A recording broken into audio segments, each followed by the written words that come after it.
focusing on how, like, if there was some type of emergency. Yeah. Emergency. Yeah. You know, how that's would you get the into sister the genes. community? Yeah. With Sandy, that's the story I wanted to share. Yeah. Actually, it kind of is ironic because they worked with the church that I go to now, but our pastor Bill, our VP, goes there too. So that's how it connected.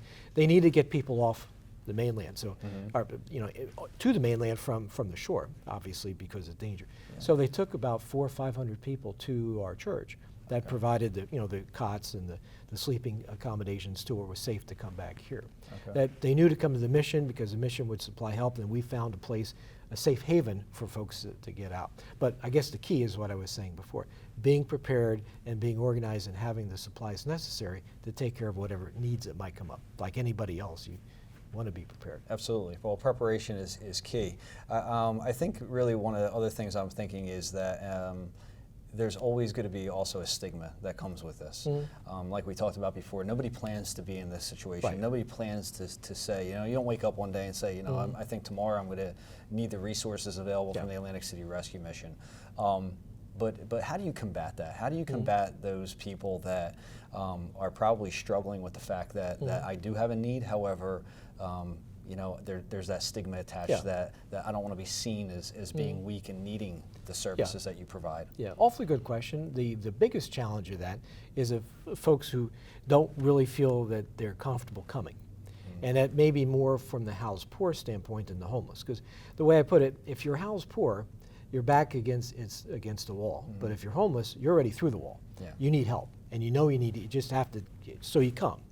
If you're housed poor, that's where that whole area is really critical, because that is an area where lots of things could happen that you don't want to see happen. So we provide food baskets 3 times a week, Monday, Wednesday, Friday. People come line up at our warehouse. Very nice food baskets that can help them supply enough food for the week for the family, and that way it helps keep the grocery bills down. We have a thrift store that anything from clothing that we've had donated to us.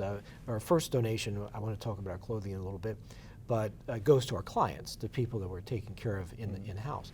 But then we have some really nice clothing that's available for a fraction of what you could pay. It is either new, usually like factory rejects, or perhaps gently used clothing, as they like to call it. It's a good phrase.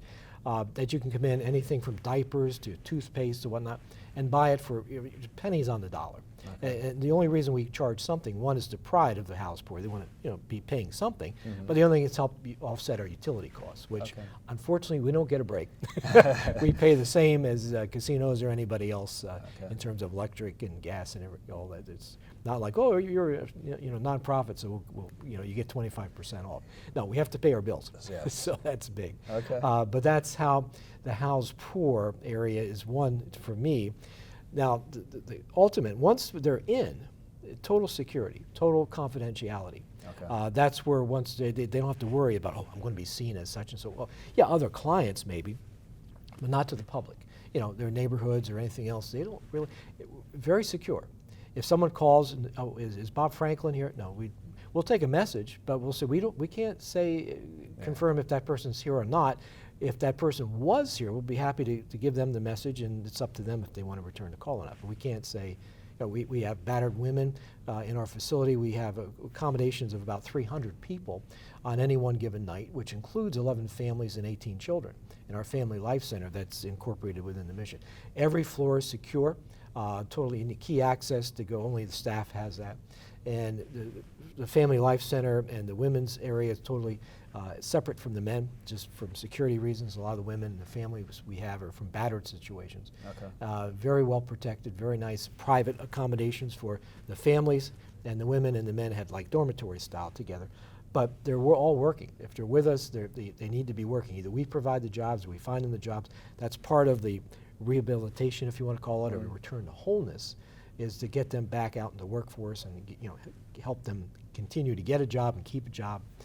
And with that, so once they're in, security isn't really, or finding out who they are. That's not going to happen. Well, that's good to know, and I think that that's part of sometimes a stigma that's out there is you know, people have pride, and let's face it, it's just human nature to have that. But I like that term, that phrase that you're using, that return to wholeness, because again, nobody really plans for this. They do want to get back to what they're accustomed to and the life that they really probably always dreamed of living.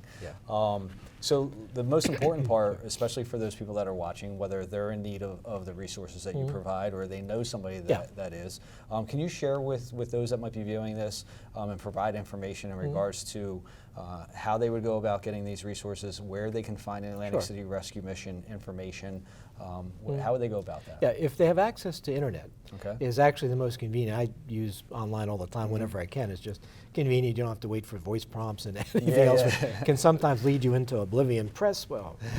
If you go to www.acrescuemission.org, the site is actually very impressive. I was happy to see it as robust as it is. It literally, if you follow the tabs, you can pretty much find out anything you need as far as how to contact us by phone, how to reach us, you know, how to donate, or how, and again, how to get, if you want to come in, if you need to come in. Mostly those would be referrals. I wouldn't think too many homeless would be checking online, but you never know with their phones, smartphones these days. A lot of the guys they see out there, you know, they're using their phones, so they got something going on. But that, and also like Facebook and Twitter and literally any of those social media you can think of, it's all that, and then it's /AC Rescue Mission, and go on there, same thing. All the information about us. If they want to call, that's fine too, 609-345-5517, 609-345-5517, and they can ask that. We'll go right to our registration desk. You know, 24/7, 365. Someone is always there that can answer and say, yeah, you know, please come down, or here's the directions, or do you need transportation to get there, and we'll manage that. And if they wanted to come in person, is that a possibility? Most people do just walk in. And address, where would they? Where would 2009 Baccarat Boulevard. It's right behind the convention center, which is a pretty good landmark in Atlantic City. All right. Bob, thank you very much. Thank you for the work you're doing at the Atlantic City Rescue Mission. It's a great conversation today, and again, this work is so important, and it really truly is 24 hours a day, 7 days a week, 365 days a year, so thank you. Well, thank you, Stephen, and again, what you folks are doing here, I'm very impressive with your outreach and helping information, because it's all about information and awareness, so God bless you guys for doing what you do. Well, thank you very much, appreciate it.